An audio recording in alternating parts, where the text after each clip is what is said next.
Oh, this is like the continuation of noise. Some modern scholars suppose that the noun, our noun, derives from the verb neo, to spin, probably because Greek mythology explained life as being spun by Clotho, in Latin known as Nona, which is not dissimilar to our noun. One of the three fates. So the fate, like the fates in Greek mythology believed or explained life as being spun into existence. So it's like a helix or yarn, or rope, all being spun into one knot or coming together.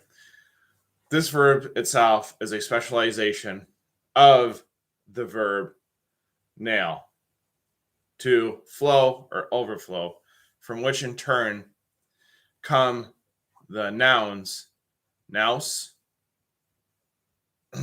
which is temple. There's naus and there's nois, ship, and of course the familiar adjective naos. New and young, moreover, our English words text, textile, and technology, all derive from the same ancient Proto-Indo-European root meaning to weave, as the Greek noun tekton, meaning assembler. The profession of both Jesus and Joseph. Subsequently, Clotho was also credited with giving the alphabet to humanity. It's, various differences on the etymology on a lot between the East and the West, and as far as like on how they treated these types of things to be different and these definitions to be different. Like there's hard definitions, and more so in the West than there is in the East. The Greek bridges a lot of that gap, but as far as like Greek having hard definitions on things, I mean, sure there's definitely practical applications to it, but there's also various instances where things like this aren't exactly the same. They aren't exactly, there's comparisons to what things that exist now, but it's also hard to do with Greek because not everything is an exact carbon copy when it comes to the etymology or the etymological roots of things.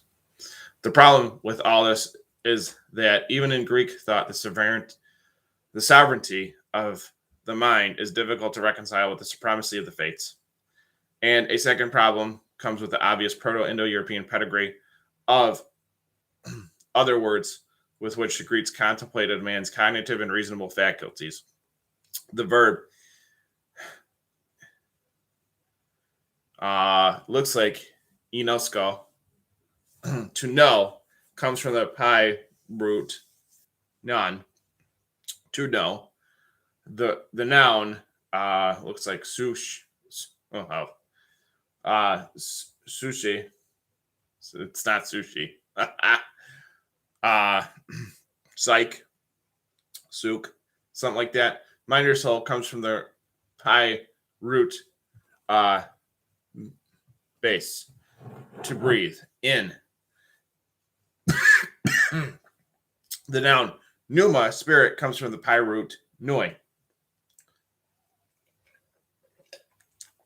to breathe out.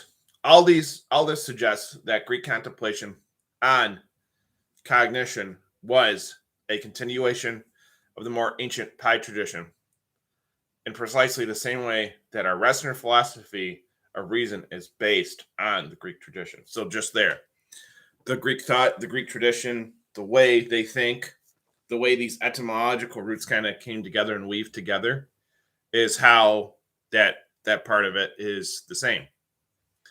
All these things considered make us here at the source material, which I'm reading off of Abram Publications, can't even say that one, privately suspect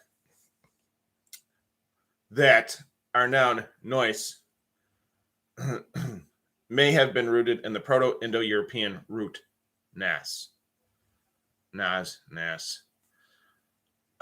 from which our English word knows, from which comes our English word knows. Unlike the spinning Greek Clotho, the God of the Hebrews gave life to Adam, breathing it into his nose, Genesis 2:7. And not only the English word for nose stems from this root, also the Sanskrit, Persian, Latin, and thus all European and Slavic languages. The only odd one out is Greek, which has ris for nose, hence the familiar element rhino. Where this word ris in turn comes from isn't clear either, but perhaps from aero, to lift up, hence word air. So, like the Greek word for mind, nous, which doesn't exactly mean like it doesn't have a hard spot for like brain or thoughts. In the mind, obviously, in the brain, obviously occurs the mind and thoughts come out of it. Whereas that's similar to this Greek word ris for air.